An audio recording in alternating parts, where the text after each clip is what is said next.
So திரைப்படத்தோட trailer வந்து நான் பார்த்துருந்தேன்னா, உண்மையாவே எல்லா கதாபாத்திரங்களும் ரொம்ப அருமையா நடிச்சிருக்கிறீங்க.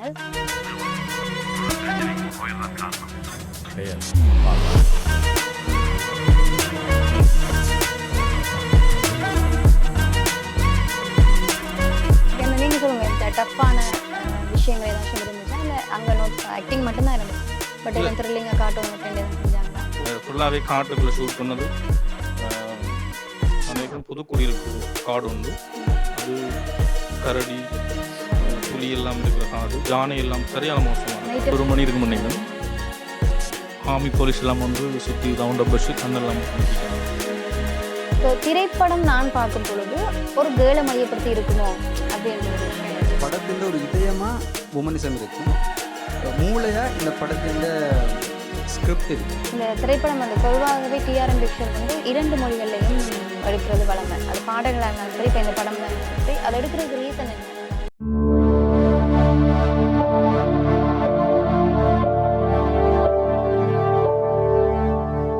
ஐபிசி உறவுகளுக்கு வணக்கம் மற்றும் ஒரு வானவில் நிகழ்ச்சியோடாக சந்தோஷமாகவே இணைஞ்சிருக்கிறோம். இன்றைக்கி நாங்கள் இந்த டீமோடு இருக்கிறோம் அப்படின்னு சொன்னால், மனிதி திரைப்படத்தோட ஹீரோ, டைரக்டர், ப்ரொடியூசர் எல்லாமே வந்திருக்காங்க. ஸோ அவங்களோட நாங்கள் நிறைய விஷயங்கள் பேச போகிறோம். ஸோ வணக்கம்.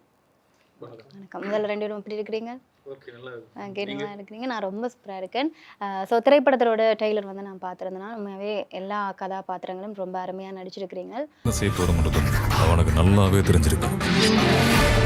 ஆனால் என்ன செய்யறது, அந்த மூலக்காரனுக்கு நெருக்கமான ஒரு இதயம் இருக்கின்றதையே மறந்துட்டான். ஸோ உங்களோட திரைப்படம் வந்து இப்போ நீங்கள் ஒரு ப்ரொடியூசர் வந்து உங்களுக்கு கோல் எடுத்து சொல்லியிருப்பார் தானே? ஸோ கோல் எடுத்து சொல்லும்போது என்னென்ன விஷயங்கள் சொன்னார், இந்த திரைப்படம் இப்படி இருக்க போகுது அப்படின்ற மாதிரி உங்களை எப்படி சூஸ் பண்ணார்? முதல்ல எல்லாருக்குமே வணக்கம். என்னை வந்து ப்ரொடியூசர் வந்து கால் பண்ணி கதைக்கல, டைரக்டர் என்னோட கால் பண்ணி கதைச்சிருந்தார்.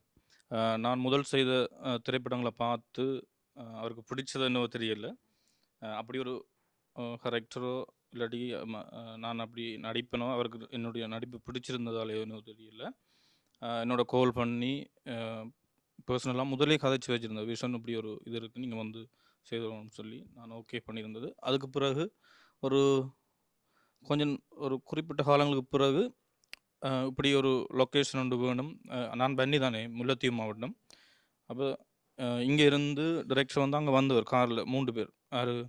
கமலண்ணா, ஏகே கமலண்ணா அவரும் டைரக்டரும் அவரோட சேர்ந்து ஒரு அண்ணாவும் வந்து அங்கே லொக்கேஷன் எல்லாம் பார்த்து, அது எப்படின்னு சொன்னால் அந்த இந்த திரைப்படத்தை வந்து நாங்கள் எடுக்கிறதுக்கு அந்த இடம் ஓகேயாக இருந்தது. ஆனால் என்னென்னு சொன்னால் தூரம், இப்போ கேமராக்கள் எல்லாத்தையுமே கொண்டு போகிறதுக்கு சரியான கரைச்சல், இப்போ ஆர்டிஸ்ட் எல்லாம் கொண்டு உள்ளுக்கு வச்சிருக்கலான்ற பிரச்சனையால் அந்த இடத்த விட்டு அப்புறம் இன்னும் ஒரு இடத்துல எங்களுக்கு அந்த ஷூட்டை வந்து இலகுவாக எடுக்கக்கூடிய இடத்துல வந்து இந்த திரைப்படத்தின் காட்சிகள் எடுத்தது.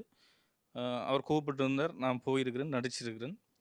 படம் சிறப்பாக அமைஞ்சிருக்குன்னு நான் நினைக்கிறேன், நம்பிக்கை இருக்குது. ஓகே, படத்தோட எக்ஸ்பீரியன்ஸ் பற்றி சொல்லுங்கள். உங்களுக்கு படம் நடிக்கும்போது ஏதாச்சும் ஒரு விஷயங்கள் நிறைய விஷயங்கள் என்னென்னு சொன்னால், நானும் எங்களுடைய மண்ணில் பல திரைப்படங்கள் நடித்து கொண்டு வரேன். அந்த வகையில் வந்து அந்த மனிதி திரைப்படத்தில் வந்து நான் அப்படின்னு சொன்னால் பனவட்டியாக இருக்கட்டும், அதே போன்று மிஷன் ஜிஃப்னா, விலங்கு தெரிக்கும், எல்லா படத்துலையும் நான் அந்த படங்கள் நிறைவு பெறும் மட்டும் நான் வந்து ஃபுல்லாக ஒர்க் பண்ணிக்கிறேன், ஏடியாக ஒர்க் பண்ணிக்கிறேன். அதே மாதிரி என்னோட நோக்கம் என்னென்னு சொன்னால், இப்போ நடிப்பது மட்டும் இல்லை, நடிக்கிறது மட்டும் இல்லை, இப்போ கேமராவாக இருக்கட்டும், கேமராவில் வைக்கிற ஷாட் எப்படி வைக்கிறாங்க, ஆங்கிள் எப்படி வைக்கிறாங்க, அதில் மற்ற நடிகர்கள் எப்படி நடிக்கிறாங்க, எல்லாத்தையும் நான் நோட் பண்ணுவேன். அப்போ அப்படி நான் நோட் பண்ணிக்கல. இதில் நாம் வந்து பார்த்தது எங்களுடைய டைரக்டர்கிட்ட அவருடைய ஒரு தன்மை எப்படின்னு சொன்னால், இந்த எங்களோட நிதர்சனம் வந்து எப்படின்னு சொன்னால், ஷார்ட்ஸ் எல்லாம் வித்தியாசமாக இருக்கணும். நாங்கள் வளமையாக வைக்கிற ஷார்ட்ஸை விட இப்போ இவர் வந்து யோசிக்கிற அப்படின்னு சொன்னால் வித்தியாசமாக இருக்கணும், ஏதாச்சும் வித்தியாசமாக கொடுக்கணும், ஏதாச்சும் வித்தியாசமாக செய்யணும் அப்படின்றது தான் அவருடைய நோக்கம், அவருடைய சிந்தனை. இப்போ நானும் இந்த படத்தில் ஒர்க் பண்ணதால் அந்த காட்சிகள் எப்படி எடுக்கலாம், அந்த கேமரா வந்து மூவிங்லேயும் பல விதமான மூவிங் இருக்குது. அப்போ அந்தந்த ஷார்ட்ஸ் எல்லாத்தையும் நான் இந்த திரைப்படத்தில் வந்து நான் கற்றுக்கொண்டிருக்கிறேன். ஓகே, ஆனால் நீங்கள் சொல்லுங்கள், மனிதர் வந்து நடித்த எக்ஸ்பீரியன்ஸ் எப்படி இருக்குது? எனக்கு நிதர்சனாவோட ஒர்க் பண்ண முதலாவது படம் இதுதான். ஓகே, இதுக்கு முதல் படங்கள் நடிச்சிருக்கிறீங்களா? இதுக்கு முதல் நான் சில படங்கள் பண்ணியிருக்கேன். ஓகே, நிதர்சனா ரணதிரன் ஒரு படம் பண்ணியிருந்தேன். ஓகே, அது பார்க்க போன இடத்துல நிதர்சனா எனக்கு இன்ட்ரடியூஸ் ஆனது. அதில் வச்சு நான் முதல் பண்ண படங்களை பார்த்து நிதர்சன் என்ன கூப்பிட்டு எனக்கு இதில் ரோல் ஒன்று தந்தவர் பண்ணியிருக்கேன். மற்றது இதில் எக்ஸ்பீரியன்ஸ் என்ன பார்க்கல. நான் இதுக்கு முதல் பண்ண படங்களோட பார்க்கல இந்த மனிதியோட ஷூட்டிங் ஸ்பாட் எல்லாம் எனக்கு ஒரு ஒரு வித்தியாசமாக புதுசா இருந்தது. இருந்துச்சு. அதில் ஒர்க் பண்ண எல்லாருமே வெரி டேலண்டடான ஆட்கள். நிதர்சனோட டைரக்ஷனும் அது சூப்பர் சொல்லதோ இல்லை. ஒரு ஃப்ரெண்ட்லியாக அப்படியே ஒரு ஒரு ஒரு வித்தியாசமான ஃபீலாக தான் இருந்தது இந்த படத்தில். நிறைய என்ஜாய் பண்ணேன், நிறைய கற்றுக்கொண்டேன் நான் இந்த படத்தில். ஓகே. எனக்கும் நான் சொன்ன மாதிரி ஆக்டிங் மட்டும் இல்லாமல் சில விஷயங்கள் நிறைய விஷயங்கள் அதில் அந்த கேமரா டைரக்ஷன் அதெல்லாம் நோட் பண்ணிக்கிட்டு இருக்கோம். அதில் எல்லாமே எனக்கு புது புது அனுபவங்கள் கிடைச்சது, நிறைய பேரோட ஒர்க் பண்ணக்கூடிய சந்தர்ப்பங்கள் நல்லா இருந்துச்சு. எக்ஸ்பீரியன்ஸ் ஆந்து இப்போ அந்த டெய்லர் பார்க்கும்போது படம் வந்து ஒரு த்ரில்லிங்காக இருக்கும் அப்படின்றது எல்லாருக்குமே தெரிஞ்சிருக்கும், டெய்லர் பார்த்த அனைவருக்குமே தெரிஞ்சிருக்கும். ஸோ இந்த திரைப்படத்தில் வந்து உங்களுக்கு இப்போ ஷூட்டிங் ஸ்பாட்டில் வச்சு ஒரு சீன் கஷ்டமாக இருந்திருக்கும், அல்லது ஒரு சீன் வந்து எடுக்கிறதுக்கு நீங்கள் ஜாலியாக ஃபன் பண்ணி எடுத்திருப்பீங்க. இது வந்து எத்தனை நாள் எடுத்துனீங்க இந்த படம் வந்து? இந்த படம் நான் எனக்குரிய இது வந்து ஒரு 3 to 4 days நினைக்கிறேன். மற்றது அந்த இது ஓகே இருக்குது. மற்ற ஷெடியூலெல்லாம் மண்ணாக்கள்லாம் நிறைய பண்ணியிருக்கணும். ஓகே. ஓகே அண்ணா, நீங்கள் சொல்லுங்கள், டஃப்பான விஷயங்கள் ஏதாச்சும் இருந்துச்சா, இல்லை அங்கே நோட் ஆக்டிங் மட்டும்தான் இருந்துச்சா? பட் எல்லாம் த்ரில்லிங்காக காட்டணும் அப்படின்ட்டு எதுவும் செஞ்சாங்களா? த்ரில்லிங்காக காட்டணும் நிறைய விஷயங்கள் செய்திருக்கணும். ஓகே. நான் நினைக்கிறேன் இந்த படம் வந்து ஒரு வித்தியாசமாக இருக்கும். அதை விட நிறைய அனுபவங்கள் நிறைய இருக்குது. ஃபுல்லாகவே காட்டுக்குள்ளே ஷூட் பண்ணது. நான் நினைக்கிறேன் புது குடியிருப்பு காடு உண்டு, ஓகே. அது கரடி புலி எல்லாம் இருக்கிற காடு, யானை எல்லாம் சரியான மோசமான நைட் எல்லாம் ஷூட்டிங் நைட் ஷூட் போயிட்டு இருந்தோம். ஓகே. காட்டுக்குள்ளேயே தாங்கினாங்க. தங்கி நிற்கல இரவு ஒரு 12-1 மணி இருக்கும் நினைக்கிறேன். ஆர்மி போலீஸ் எல்லாம் வந்து சுற்றி ரவுண்ட் அப் வச்சு கண்ணெல்லாம் நிறுத்திட்டாங்க. அப்போ அதில் வந்து காடு சம்மந்தமாக அனுபவமான உள்ளாளுன்னு சொன்னால் நான் மட்டும்தான். ஓகே. அப்போ நான் அவன் அங்கே நிற்கிற திங்ஸ் எல்லாம் கேமராக்கள் ஃபுல்லாக இந்த கிரைன்கள் எல்லாமே உள்ளுக்கு தான் இருந்தது ஓகே. ஃபுல்லாக. அப்போ எல்லாரும் படுத்து தரப்பால் விரித்து நெருப்பெல்லாம் சுற்றி மூட்டிட்டு படுத்துருக்குறோம். ஆர்மி போலீஸ் ஃபாரஸ்ட் எல்லாம் வந்து ரவுண்ட் அப் பண்ணி எங்களெல்லாம் முட்டுக்கால் இருத்தியாச்சு. ஓ. அப்புறம் திருப்பி டைரக்டருக்கு கால் பண்ணி, டைரக்டர் வெளியே நின்றவர், அவர் வேறு அலுவலக வெளியே போய் நின்றவர். அப்புறம் அவருக்கு ஃபோன் எடுத்து அப்புறம் அதுக்குரிய அந்த அனுமதிக்குரிய லெட்டர்லாம் கொண்டு வந்து எல்லாம் காட்டின பிறகு அப்புறம் ஓகேன்னு சொல்லி அப்புறம் எங்களுக்கு அவை என்ன சொன்னோன்னு சொன்னால், சரியான யானை கரடி எல்லாம் இங்கே இருக்குது, உங்களுக்கு பாதுகாப்பு இல்லை, பாதுகாதான் இப்படி நாங்கள் வந்தது அப்படின்லாம் சொல்லி அப்புறம் எங்களுக்கு யானை வடியெல்லாம் தந்து சப்போர்ட் பண்ணிட்டு அப்புறம் போனாங்க. அது உண்மையில் எனக்கு இது வரைக்கும் அப்படி நடந்ததில்லை, அது மறக்க முடியாத ஒரு சம்பவம். அதே மாதிரி நிறைய விஷயங்கள் காட்டுக்குள்ளே தானே சரியான என்னன்னு சொல்கிறது, சீன் எல்லாம் எடுத்துகிட்டு இருக்கும்போது பூச்சிகள் அது இதெல்லாம் கடிச்சு சில பேருக்கு 1-2 பேருக்கு கடிச்சும் இருக்குது. அப்படியான ஒரு அனுபவங்கள்லாம் இருக்குது. பாம்பெல்லாம் கண்டிருக்கிறோம். ஒரு கடினமான சூழ்நிலையில் மனித திரைப்படம் வெளிவரப்போகுது அப்படின்னு சொல்லலாம். சரி, ஓகே. உங்களுக்கு வந்து நீங்கள் இதுக்கு முதல் வந்து நிறைய திரைப்படங்கள் நடிச்சிருக்கிறீங்க. ஸோ மனிதியில் வந்து இந்த விஷயம் லேர்ன் பண்ணியிருக்கிறேன் அப்படின்னா என்ன ஒரு விஷயம்? எனக்கு சொன்ன ஒவ்வொரு இடத்தையுமே நீங்கள் பெர்ஃபெக்டாக ஏதாச்சும் ஒரு விஷயம் செய்யணும் பண்ணீங்க. இதில் வந்து புதுசாக மக்களுக்கு என்ன கொடுத்துருக்குறீங்க?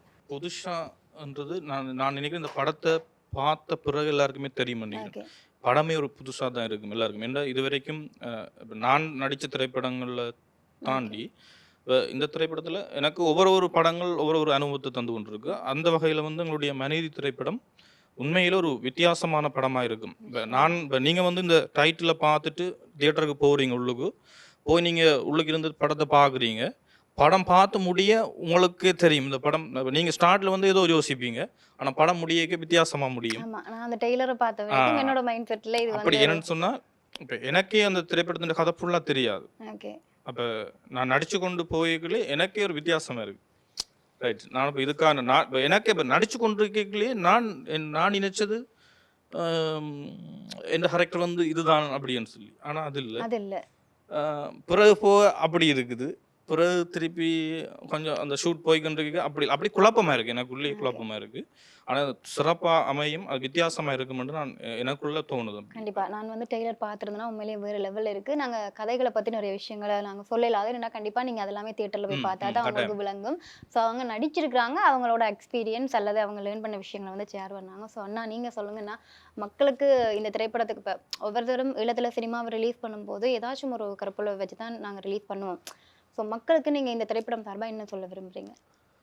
மக்களுக்கு இந்த திரைப்படம் வந்து இப்போ எத்தனையோ படங்கள் இலங்கையில் ரிலீஸ் ஆகிருக்கு. ஓகே. ஆனால் ஒவ்வொரு படங்களும் இப்போ ஒரு சாதாரணமான கதை வழக்கத்தை கொண்டு இப்போ முன்னொரு காலத்துல எல்லாம் இலங்கை சினிமான்னு எடுத்தாலே அது இப்போ இந்த ஒரு பிரச்சனைகள் சம்மந்தப்பட்டது அப்படியானது எங்களோட அந்த கலாச்சாரங்கள் அப்படி சில பிரச்சனைகளை கொண்டாட அந்த படங்கள் இருக்கும். ஆனால் இந்த மனிதி படம் என்று சொல்றது முற்றிலும் ஒரு மாறுபட்ட கதை. மாறுபட்டது. இப்போ அது ஒரு வித்தியாசமான கதைக்களமாக உருவாக்கப்பட்டது, வேறு வேறு இடங்கள் எடுக்கப்பட்டது. அப்போ எங்களை மக்கள் இதை பார்க்கல ஒரு இந்திய சினிமாக்குரிய ஒரு இதை இருக்கும், எக்ஸ்பீரியன்ஸ் பண்ணக்கூடிய கண்டிப்பா. மாதிரி இருக்கும்.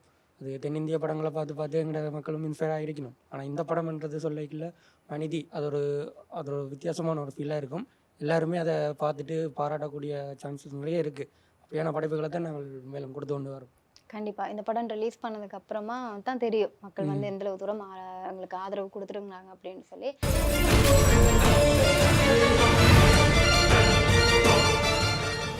மனித திரைப்படத்தோட ப்ரொடியூசர் டைரக்டர் இருக்காங்க. ஸோ 2 பேருக்கும் வணக்கம். முதல்ல எப்படி இருக்கிறீங்க? ஓகே. இந்த திரைப்படத்தோட டெய்லர் வந்து பார்த்துருந்தேன்னா டெய்லர்லேயே ஒரு அட்டகாசமான விஷயம் என்னமோ உட்புகுத்தி இருக்கிறீங்க அப்படின்றது எங்களுக்கு தெரிய வந்துச்சு. ஸோ திரைப்படம் நான் பார்க்கும் பொழுது ஒரு கேர்ளை மையப்படுத்தி இருக்குமோ அப்படின்ற ஒரு விஷயம் இருக்குது. ஸோ இது வந்து மனிதி, அதோட நீங்கள் டைட்டில் வர மனிதி என்று வச்சுக்கிங்களா, இது ஒரு பெண்ணுக்குரிய திரைப்படமாக இருக்குமா? இல்லை, எல்லாருமே என்னிட்ட கேட்குற ஒரு கேள்வி தான். இது மனிதி என்ற ஒரு டைட்டில் வச்சுருக்கீங்க, அதால் வந்து இது ஒரு உமனிசம் சார்ந்த படமான்னு சொல்லி தான் எல்லாருமே என்னோட ஓகே. கேட்குறவே. ஆனால் உண்மையிலேயே வந்து இது என்னென்னு சொல்கிறது, இது வந்து ஃபுல் அண்ட் ஃபுல்லி உமனிசம் கிடையாது. இது ஒரு பாட்டாக தான் உமனிசம் இருக்கும். என்னன்னு சொன்னால் இந்த படத்தின் ஒரு இதயமாக உமனிசம் இருக்கும், மூளையாக இந்த படத்தின் ஸ்கிரிப்ட் இருக்கும். ஸ்கிரிப்ட் மீன் இந்த ஸ்டோரி இருக்கும். அவ்வளோதான், சிம்பிளாக முடிச்சிட்டாரு. ஸோ நாங்கள் ப்ரொடியூசர்கிட்ட நிறைய விஷயங்கள் கேட்கலாம். ஸோ உங்களை பார்க்கும்போது ரொம்ப பெருமையாக இருக்குது. என்னென்னு சொன்னால் நான் வந்து நிறைய இன்டர்வியூ எடுத்திருக்கேன். ஸோ இன்டர்வியூ எடுக்கும்போது ஒரு சில பேர் வந்து சொல்லுவாங்க எங்களுக்கு வந்து பட்ஜெட் இல்லை, ஸோ இந்த விஷயங்களால் இந்த பட்ஜெட்ன்ற ஒரு விஷயத்தால் வந்து எங்களை எதுவுமே ரிலீஸ் பண்ண முடியலை அப்படின்ற மாதிரி சொல்கிறாங்க. ஸோ நான் வந்து இப்போ ரீசெண்டாக ஒரு கொஞ்சம் காலமாக இன்டர்வியூ எடுக்கும்போது எல்லாருமே டிஆர்எம் ப்ரொடக்ஷன் அதில் தான் ரிலீஸ் பண்ண மாதிரி வந்துச்சு. ஸோ இந்த எங்களுடைய ஈழத்தில் இருந்து கொண்டு ஈழத்தில் இருக்கிறவங்களுக்கு இந்த ஹெல்ப் பண்ணணும் அப்படின்றது உங்களுக்கு எப்போ மைண்ட் செட்டில் வந்துச்சு? வணக்கம். உண்மையிலே நான் இதை ஸ்டார்ட் பண்ணது எனது மகளை அறிமுகப்படுத்துக்காக தான் ஸ்டார்ட் பண்ணினேன். ஓகே. வர 2 வயசு தான். ஓகே. ஒரு பாட்டு செஞ்சுருக்கிறேன் முதல்ல கனடாவில். அதுக்காக ஸ்டார்ட் பண்ணப்பட்டது.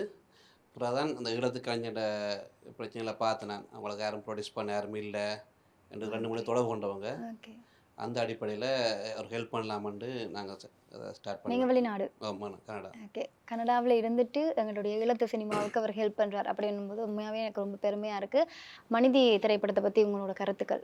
மனித திரைப்படம் வந்து எங்களுக்கு உண்மையிலே முழுநிற திரைப்படத்துக்கு ஒரு 100க்கு மேற்பட்டாக கேட்டிருந்தவங்க. நாங்கள் எந்த படமே செய்கிற ஐடியா இருக்கையில், பட் அந்த கதை வந்து எங்களை உண்மையிலே அவரோட திரைக்கதை வந்து எங்களை கவர்ந்துருந்தது.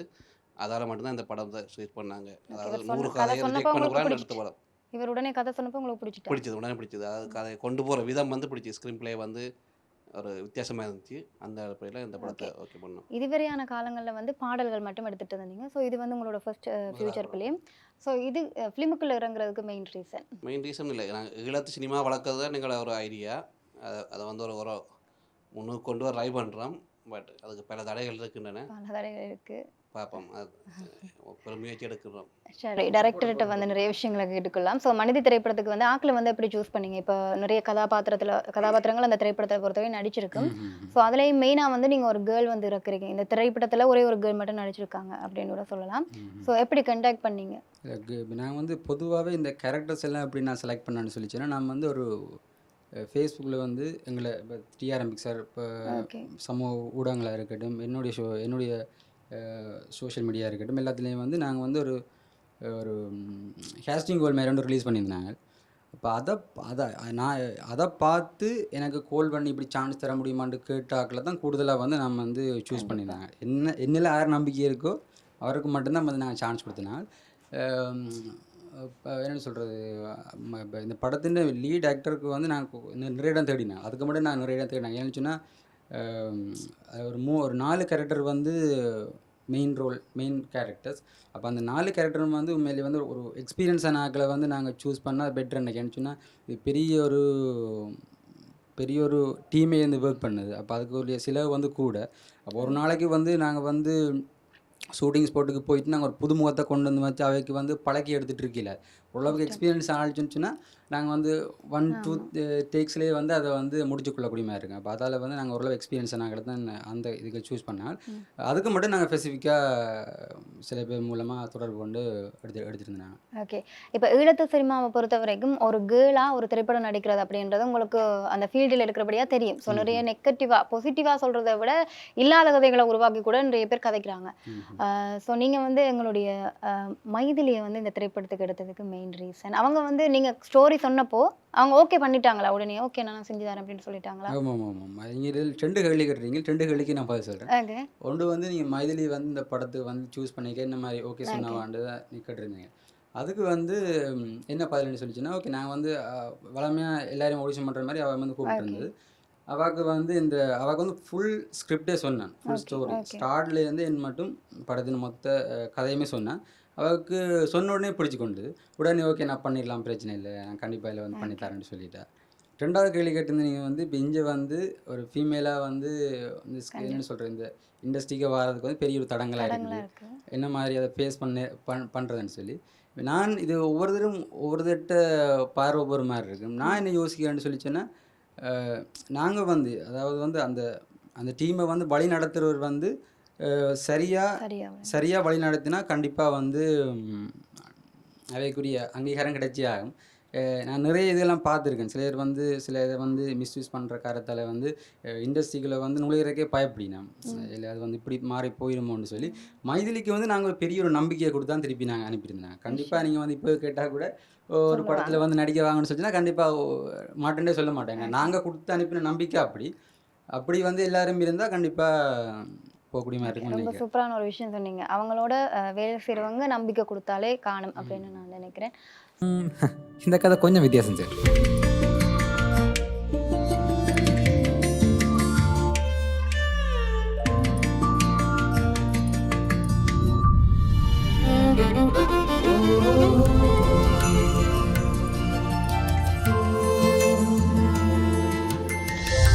இந்த கதையில் லவ்வா? அதுதான் இல்லை. இப்போ மனிதி டெய்லரை பார்த்த வரைக்கும் எங்களுடைய ஈழத்து சினிமாவில் வந்து ஒரு காலத்தில் வந்து இந்த காதல் திரைப்படங்கள் அப்படிலாம் ரிலீஸ் ஆச்சு. ஆனால் இன்றைக்கி அரசியல் சார்ந்திருக்கக்கூடிய விஷயங்கள், எங்களோட சமூகத்தில் நடக்கக்கூடிய விஷயங்கள், பெண்களுக்கு இருக்கக்கூடிய பிரச்சனைகள் சார்ந்திருக்கக்கூடிய விஷயங்கள் எல்லாமே ஒளிவு மறைவாக வச்சு திரைப்படங்களை வைக்கிறாங்க. ஸோ இந்த மனிதியில் வந்து சமூகத்துக்கு நீங்கள் என்ன விஷயம் சொல்ல வரீங்க? படம் வந்து என்ன சொல்கிறேன், உங்களை என்டர்டைன் பண்ணும். நான் என்ன சொல்கிறேன்னு கூடுதலாக வந்து அந்த நல்ல ஒரு டிஃப்ரெண்டான ஸ்க்ரீன் பிளே நீங்கள் பார்க்குறீங்க, தேடி பார்க்குற ஒரு நபராக இருந்தீங்கன்னா கண்டிப்பாக வந்து பாருங்க, உங்களுக்கு பிடிக்கும். படம் எப்படி இருந்துச்சுன்னா இது வந்து எல்லாருமே பார்க்கக்கூடிய படம் தான். எல்லாருமே வந்து பண்டிதர் முதல் பாமரர் வரை பார்க்கக்கூடிய ஒரு படம். அதுலேயே வந்து குறிப்பாக நீங்கள் வந்து சஸ்பெக்ட் எக்ஸ் கொரியன் படம், ஸ்பெயின் படம் வந்து பார்த்தீங்கன்னு சொன்னால் மிராஜ்ன்னு இருக்குது. தமிழ் படம் வந்து பார்த்தீங்கன்னு சொன்னால் குரங்கு பொம்மை, அடுத்தது வந்து மகாராஜா, அப்படி ஒரு மலையாளத்தில் ரீசெண்டாக ஒரு படம் பார்த்தேன் நான், கிறிஸ்கிந்த ஹாண்டம்னு சொல்லி. அப்படி ஒரு டிஃப்ரெண்டான ஸ்க்ரீன் பிளே டைப் ஃபிலிம்ஸ் நீங்கள் பார்க்குற ஒரு நபராக இருந்தீங்கன்னா கண்டிப்பாக அந்த படத்துக்கு வாங்க, கண்டிப்பாக பிடிக்கும். ஸோ நாங்கள் படம் ரிலீஸ் ஆகும் வரைக்கும் எந்த ஒரு விஷயமே நாங்கள் உங்களுக்கு எப்படி கேட்டாலும் சொல்ல மாட்டோம், அப்படித்தானே? ஓகே, பரவாயில்ல. படம் வந்து எப்போ எங்கே ரிலீஸ் பண்ணுற மாதிரி ஐடியாஸ் இருக்குது? தீபனா அதுக்குரிய பதில் சொல்லணும். ஏன்னா தீபனா தான் அதுக்குரிய மொத்த பொருத்தமாக தான் கொடுத்துருக்கோம். படம் வந்து நெக்ஸ்ட் இயர் மார்ச்சுக்கு அப்புறம் தான் ரிலீஸ் பண்ணுவோம். பட் வேர்ல்டு வைட் இலங்கை ஃபுல்லாக ரிலீஸ் பண்ணுறோம். அடுத்தது வெளிநாடுகளையும் ரிலீஸ் பண்ணுவோம் ஒரே டைமில். கண்டிப்பாக ஏதோ ஒரு நம்பிக்கையில் ஒவ்வொரு கலைஞர்களும் கண்டிப்பாக படங்கள் திரைப்படங்கள் ரிலீஸ் பண்ணிட்டு இருக்கும். ஸோ கண்டிப்பாக அது மக்களால் கொண்டாடப்பட வேணும் அப்படின்னு நான் சொல்லிக்கொள்கிறேன். நீங்கள் வந்து இப்போ ப்ரொடியூஸ் பண்ணிட்டு இருக்கிறீங்க, இடையில வந்து ஒரு சில பிரச்சனைனால நிப்பாட்டிட்டீங்க. இது உண்மையிலேயே இந்த விஷயம் வந்து தொடருமா? இல்லை கண்டிப்பாக நாங்கள் ப்ரொடியூஸ் பண்ணுவோம். ஸோ நாங்கள் மனிதிக்குள்ள வரலாம். ஸோ அண்ணா சொல்லுங்கள், மனிதி ஷூட்டிங் ஸ்பாட்டில் நடந்த விஷயங்கள். இப்போ நீங்கள் ஏதாச்சும் ஒரு சீன் வந்து ரொம்ப கஷ்டம், இந்த சீன் வந்து எடுத்தது திருப்ப ரீடேக் போயிட்டே இருந்தோம் அப்படின்ற மாதிரி ஏதாச்சும்? ரீடேக்குன்னு சொல்லி இந்த படம் முழுக்க ரீடேக் தான். படம் முழுக்க ரீடேக் தான். நான் ஒரு சிங்கிள் ஷாட்டில் ஒன்றுமே முடிக்கல, எல்லாம் ரீடேக் தான். இதில் வந்து கிளைமேக்ஸ் சீக்வன்ஸ் கொஞ்சம் டிஃப்ரெண்டான ஒரு அப்போ அது வந்து கொஞ்சம் டைம் எடுத்தது, அது பண்ணுற டைம் எடுத்தது. பட் இன்னுமே அதுக்குரிய இது வந்து இன்னும் முடியலை. இன்னும் ஒரு 2 days ஷூட் இருக்குது, அந்த கிளைமேக்ஸ் சீக்வன்ஸ் ஷூட் இருக்குது. அது நீங்கள் வந்து கண்டிப்பாக அது வந்து பார்க்கும்போது உங்களுக்கு நாங்கள் ஒர்க் பண்ணியிருக்கோம்ன்ற ஃபீல் கொடுக்கும். ஏதோ ஒர்க் பண்ணிக்காங்கடா அதில்ன்ற மாதிரி ஃபீல் கொடுக்கும். ஓகே. அப்போ நாங்கள் கண்டிப்பாக படம் ரிலீஸ் ஆகும் வரைக்கும் கண்டிப்பாக காத்திருக்கணும். இந்த திரைப்படம் வந்து பொதுவாகவே டிஆர்எம் பிக்சர் வந்து 2 மொழிகள்லையும் எடுக்கிறது வழமை. அது பாடல்களாக இருந்தாலும் சரி, இப்போ இந்த படம் தான் இருந்தாலும் சரி, அது எடுக்கிறதுக்கு ரீசன் என்ன? அதாவது உங்களுடைய சிங்கள மொழியிலையும் நீங்கள் எடுக்கிறதுக்கு ஆர்வமாக இருக்கிறீங்க. சிங்கள மொழியில் கூட சப்போர்ட் பண்ணுறாங்க. ஓகே. அவங்க வந்து கொஞ்சம் வளர்ந்துருக்குறாங்க. அவங்க வந்து வளர்ந்தாலும் அவங்க இந்தியா நோக்கி போகிற இல்லை. ஓகே. அவங்க வந்து இலங்கைக்குள்ளே மட்டும்தான் அவங்களோட டார்கெட். ஓகே. ஓகே. ஸோ அந்த இதில் நாங்கள் சிங்களத்தை நோக்கி இப்போ நாங்கள் போய்கிட்டு இருக்கிறோம். அதுக்கான ஒரு காரணம் சிங்களம். ஓகே, பரவாயில்ல. ஆனால் இன்னைக்கு ஒரு காலத்தில் வந்து ஈழத்து சினிமா ஈழத்தில் இருக்கக்கூடிய ஆட்களுக்கு வந்து டேலண்ட் இல்லை அப்படின்ட்டு வந்து எல்லாருமே திடிச்சிட்டாங்க. ஆனால் இப்போ சோஷியல் மீடியா வந்து அப்படி கிடையாது. இப்போ என்னால் பாட முடியும், என்னால் ஆட முடியும், என்னால் ஒரு ஆக்டர் ஆக முடியும்னு சொன்னால் என்னோட சோஷியல் மீடியாவில் போட்டாலே நீங்கள் சொல்கிற மாதிரி பிடிச்சிருந்தா மக்கள் ஏற்றுக்கொள்வாங்க. அந்த விஷயத்தை எல்லாருமே லேர்ன் பண்ண வேணும் அப்படின்னு நான் நினைக்கிறேன். ஸோ அண்ணா, நீங்கள் சொல்லுங்கள். அங்கே இருந்து பார்க்க வந்து இப்போ நீங்கள் வந்து நிறைய இதுகளுக்கு ப்ரொடியூஸ் பண்ணிகிட்ருக்கிறீங்க, இப்போ நிறைய விஷயங்கள் ஷேர் பண்ணியிருக்கிறீங்க. ஸோ மனிதியை ஒரு பார்வையாளராக டெய்லர் பார்த்துருப்பீங்க. ஒரு பார்வையாளராக மனிதியை பொறுத்த வரைக்கும் உங்களோட கருத்து என்ன? இந்திய லெவலில் இருக்குது. போது நான் கொழும்புலையும் அந்த டெய்லரை காட்டி சில ரிவ்யூ எடுத்துருக்கிறோம். ரோட்டில் போனாக்களை கூப்பிட்டு எடுத்துக்கிறோம். எல்லாருமே அதை பார்த்து ஆச்சரியப்பட்டவங்க. அது இந்திய மூவின்னு சொல்லி தான் கேட்டவங்க. யாருமே அதை ஸ்ரீலங்கா மூவின்னு அடையாளம் காணையில் அந்த அளவுக்கு வந்திருக்கு. ஸோ அது வந்து முழுக்க இந்த சென்டர்லாம் இருக்குது. இந்த திரைப்படத்தில் வந்து ஆர்டிஸ்ட் எல்லாருக்குமே வாய்ஸ் யாரும் கொடுத்தாங்களா, இல்லை எல்லாட்டும் ஒரிஜினல் வாய்ஸ் தானே? சில பேருக்கு வந்து நாங்கள் சில பேருக்கு கொடுத்துருக்குறீங்க. பட் இந்த திரைப்படத்தில் ஸ்டார்ட்டில் ஒரு வாய்ஸ் வருது இல்லை, அது யாரோட வாய்ஸ்? அது வந்து இந்த படத்தில் ஸ்டோரி சொல்கிற மாதிரி ஒன்று வருமில்ல? ஆமாம், நானே சொல்லிடுறேன். அது வந்து இந்த எனக்கு வந்து உண்மையில் அவரெல்லாம் வந்து நான் அவரை பற்றி சொல்லி ஆகணும். என்னச்சுன்னா, எனக்கு தெரிஞ்சு யாழ்ப்பாணத்தில் வந்த படத்திலேயே மெகா ஹிட் படம்ண்டா எனக்கு தெரிஞ்சாது. எனக்கு வேறு படம் என்னன்னு தெரியல. எனக்கு தூவானம்னு சொல்லி படம், அந்த படத்தின் டிரெக்டர் தான் இந்த படத்தில் வந்து ஒரு முக்கியமான கடன் நடிச்சிருப்பார். அவர் வந்து ஜப்னா யூனிவர்சிட்டியில் வந்து லெக்சராக இருக்கிறார். அவர் வந்து நான் வந்து இந்த கதையை போய் சொன்னேன். எனக்கு வந்து கதையை போய் சொன்னேன், சார் இப்படித்தான் இந்த படத்தின் கதை இப்படித்தான், இந்த கேரக்டராக நீங்கள் நடிக்க வேண்டியிருக்கும், பண்ணையிலமான்னு சொல்லி சொன்னால் அந்த கதையை சொல்லுங்கன்னு சொல்லி கேட்டார். அப்போ நான் வந்து சொன்ன உடனே அவர் பிடிச்சி கொண்டது. ஓகே தான், பண்ணிடலாம், பிரச்சனை இல்லை. அவர் வந்து எனக்கு என்னென்னு சொல்கிறேன், அந்த டைம் நான் அதை வந்து அக்செப்ட் பண்ணுவார், நான் எக்ஸ்பெக்ட் பண்ணவே இல்லை. ஏன்னா அவர் வந்து பெரிய ஒரு ஆள், மேலே பெரிய ஆள். என்னென்னு சொல்கிறது, ஒரு லெக்சராக இருக்கிறார். அவர்கிட்ட போர்ஷன்ஸ்ன்றது வேறு, அவருடைய போர்ஷன்ஸ்ன்றது வேறு. பட் நான் ஆரண்டு எனக்கே தெரியும் என்ன சொன்னேன், நான் ஒன்றுமே சாதிக்காமல் ஒன்றுமே செய்யலை. பட் நான் சொன்னோன்னே அவர் பிடிச்சிருந்து என்ன நம்பிக்கையில் வந்து அவர் அந்த ஓமெண்ட்டு சொன்னார்ன்னு சொல்லி சொன்னால், நான் இதுக்கு முதல் எடுத்த ரணதீரன் படம் அதை பார்த்துருந்தார். டெக்னிக்கல் வைஸ் அவருக்கு நல்லா பிடிச்சி கொண்டது. அப்போ அதால் கண்டிப்பாக அவன் வந்து இந்த படத்தையும் சரியாக செஞ்சிருவான்ற நம்பிக்கையில் வந்து வர்றார். அவரோட வாய்ஸ் தான் அந்த ஸ்டார்டிங்கில் வர வாய்ஸ், அவர்கிட்ட வாய்ஸ் தான் அந்த ஸ்டார்டிங்கில் வர. எவ்வளோ பிரச்சனைக்கு உயிர் தான் காரணம். பெயர் பால்ராஜ். மூலக்காரன். ஏன் அந்த விஷயம் நான் கேட்டேன்னு சொன்னால், ஒரு படத்துக்கு வந்து வாய்ஸ் கண்டிப்பாக முக்கியம். இப்போ முந்தியெல்லாம் எங்களுடைய திரைப்படங்கள் எடுக்கும் பொழுது கதையே நம்மளே பார்க்க முடியாமல் இருக்கும். உண்மையாகவே யாழ்ப்பாண தமிழ் அது கிடையாது. ஆனால் கதைக்கிறதே ஒரு மாதிரி கதைப்பாங்க, அதனாலேயே படம் டோட்டலாக பார்க்கலாம் இருக்கும். பட் இந்த இவர்கிட்ட வாய்ஸ் வந்து இந்த படத்துக்கு நல்ல ஒரு வேற லெவலில் இது படம் முழுக்கே இப்படி தான் இருக்குது. நான் நீங்களும் கதைக்கிற மாதிரி தான் படம் முழுக்க இருக்கு. தாண்டி எதுவுமே இருக்காது. ஓகே. இதில் வந்து நிறைய புதுமுகங்களை வந்து நீங்கள் அறிமுகப்படுத்திருக்கிறீங்க. இனி இப்போ சில பேருக்கு வந்து சில பேர் வந்து ஒரு சில திரைப்படங்கள் எடுக்கும் போது சோசியல் மீடியாவில் ட்ரெண்டிங்காக இருக்கிற ஆக்களை மட்டுமே எடுக்கக்கூடிய ஆக்களும் இன்றைக்கு ஈழத்து சினிமாவில் இருக்கிறாங்க. இப்போ இவங்களை போட்டால் கொஞ்சம் பேர் பார்ப்பாங்க, இவங்களை போட்டால் கொஞ்சம் பேர் பார்ப்பாங்க அப்படின்னு சொல்லி. அதுக்கு காரணம் வந்து ப்ரொமோஷன் பண்ணுறது ஈஸியாக இருக்கும். ப்ரொமோஷன் எங்களுக்கு மீடியா வைஸ் வந்து ஹெல்ப் பண்ணுற கொஞ்சம் குறைவு, சரியான குறைவு. நான் கிட்டையில் கூட ஒரு மீடியாவோட கண்டக்ட் பண்ணி ஒரு இன்டர்வியூ கேட்டிருந்தேன். அவங்க இன்டர்வியூக்கும் காசு இருக்கிறாங்க. ஓகே. ஸோ ஈழத்து மீடியா தான் அவங்களோட நான் பர்சனலாக காய்ச்சி ஒரு இன்டர்வியூ அரேஞ்ச் பண்ணி தச்சு கேட்டேன். பட் அவங்க வந்து என்ன நினைக்கிறாங்கன்னா, நான் ஒரு கனடா வந்து ப்ரொடியூஸ் பண்ணுறேன். ஓகே. ஓகே. கனடாவிலேருந்து வந்துட்டார், வெளிநாட்டுக்காரன்னு யோசிச்சிட்டாங்க. இதில் ஒரு ப்ராஃபிட் இல்லை தானே, ஒரு ப்ராஃபிட் இன்னும் கிடைக்கல. ஒரு இதில் சினிமாவில் ஒரு லாபம் பெற மாட்டேன், நாங்கள் மீடியாவுக்கு கொடுக்க ரெடி தான் இருக்கிறோம், விளம்பரம் செஞ்சு செய்யலாம். பட் இப்போ வந்து ஒரு கடலில் தட்டு வச்சு நிற்கிறோம். அதை வந்து எல்லாரும் சப்போர்ட் பண்ணி கொண்டு போனால் தான் கொண்டு போகலாம். பட் ஆனால் மீடியாக்கள் வந்து சப்போர்ட் பண்ணாத சில மீடியாக்கள் நம்ம அதுக்காக தான் சில சோஷியல் மீடியாவில் கொஞ்சம் பெர்மிஷன்களை போட்டு விட்றாங்க எங்களுக்கு ஓகே ஆமாம் ப்ரொமோஷன் அந்த வைஸுக்கு ஹெல்ப் விஷயம் பண்ண மாட்டோம். அது செய்யும்போது நிறைய பேர் இங்கே இன்டர்வியூக்கு வரும்போதே சொல்லுவாங்க கொஞ்சம் செலிபிரிட்டியாக கொஞ்சம் ஃபேமஸ் இப்போ டிக்டாக்ல என்ன சொன்னால் அவங்களுக்கு ஃபாலோவர்ஸ் பார்த்துட்டு எடுக்கிறாங்க அப்படி இருக்கிறாங்க அப்போ எங்களுக்கு வந்து தர வாய்ப்புகள் மறுக்கிறாங்க அப்படின்ற மாதிரி. ஆனால் நான் உங்களோட ப்ரொடக்ஷனில் நீங்கள் என்ன இதுகள் கொடுத்தாலும் நிறைய புதுமுகங்களை வந்து அறிமுகப்படுத்துறீங்க. அது மட்டும் இல்லாமல் நிறைய பேருக்கு வந்து இதெல்லாம் உண்மையாகவே சில பேருக்கு ஒரு கனவாக இருந்திருக்கு. இப்போ நான் ஒரு பாடகின்னு சொன்னால் ஒரு பாடலை ரிலீஸ் பண்ணுறதுக்கு எனக்கு வந்து ஒரு ஸ்பான்சரோ இல்லை ஏதோ ஒன்று தடையாக இருந்திருக்கும். பட் அந்த விஷயம் கண்டிப்பாக பெரிய விஷயம். நீங்கள் இந்த விஷயத்தை எப்போவுமே தொடர்ந்து பண்ணணும் அப்படின்றத வந்து நாங்கள் ஐவிசி சார்பாக நாங்கள் சொல்லிக்கிறோம். ஸோ மனிதி டீமோட இன்றைக்கி நான் நிறைய விஷயங்கள் பேசியிருக்கிறேன். ஸோ மனிதி சம்மந்தப்பட்ட நிறைய விஷயங்கள் பேசியிருக்கிறோம். ஸோ படத்துக்கு மக்களுக்கு என்ன சொல்ல விரும்புகிறீங்க? இந்த படம் உங்களுக்கு பிடிக்கிற மாதிரி இருக்கும், கண்டிப்பாக உங்களுக்கு பிடிக்கிற மாதிரி இருக்கும், அதுக்காக வந்து பாருங்க. டீசரில் பார்க்கும்போது வந்து மியூசிக் ரொம்ப சூப்பராக இருந்துச்சு. ஸோ உங்களோட அந்த திரைப்படத்தில் ஒர்க் பண்ண ஆக்களை பற்றியும் சொல்லுங்கள். இதில் வந்து மியூசிக் டைரக்டர் வந்து அவன் வந்து சின்ன பையன் தான். ஓகே. பட் அவன்கிட்ட புரிதல்ன்றது வேறு. அவன் வந்து என்னென்னு சொல்கிறது, மியூசிக் டைரக்டரை தாண்டி அவன் வந்து ஒரு வித்தியாசமான ஒரு மைண்ட் செட் உள்ளவன். இப்போ அவன்கிட்ட வயசுக்கு மியூசிக் போடுறான் அதன்றதை தாண்டி அவன்கிட்ட புரிதல்ன்றது வேறு. நானும் அவன் நிறைய விஷயத்தை காய்ச்சி கொள்ளுவேன், நிறைய விஷயங்கள் அவன் நிறைய விஷயம் டிஸ்கஸ் பண்ணி கொள்ளுவேன். அவனுக்கு நிறைய ஐடியா தருவான். நான் இந்த இடம் இப்படி இருந்தால் நல்லா இருக்கும், இந்த இடம் இப்படி இருந்தால் நல்லா இருக்கும், நிறைய ஐடியா தருவான். அதனால் மியூசிக் டைரக்டர்ன்ற ஃபீல் எனக்கு ஒன்றும் இருக்காது. நான் வந்து ஒரு என்னென்னு சொல்கிறேன், அண்ணா தம்பின்ற ஒரு விளையாண்டுருக்கேன். என்னென்னு சொல்கிறேன், எனக்கு கிடைச்ச பெரிய ஒரு ஹிஃப்ட் அவன். எனக்கு வந்து ரணதீரனுக்கும் அவன் தான் மியூசிக் போட்டிருந்தான். அதால் வந்து நான் இந்த படத்தையும் சூஸ் பண்ணினால் எனக்கு மேலே அவன் வந்து கிடைச்ச பெரிய ஹிஃப்ட். நான் அதே மாதிரி ஆர்ட் டைரக்டர் சொல்லுவேன். அவன் வந்து என்னென்னு சொல்கிற ஒரு ப்ரில்லியண்டான ஒரு ஆர்ட் டைரக்டர். நான் வந்து ஸ்டார்டிங்கில் இந்த ஃபீல்டுக்குள்ளே வந்த அப்புறம் அங்கேயும் கொஞ்சம் ஓடி தெரிஞ்சுட்டு இருந்தேன், என்னடா வந்த மாதிரி தான் இருந்து. பட் அந்த ஒர்க்கெல்லாம் பார்க்க டெடிக்கேஷன், அவ்வளோ சின்சியராக இருப்பான், ஒவ்வொரு வீட்லையும் சின்சியராக இருப்பான். அதே மாதிரி வந்து இந்த படத்தில் அதில் வந்து என்ன சொல்ற படத்தை நடிச்சாக்களை சொல்லணும்.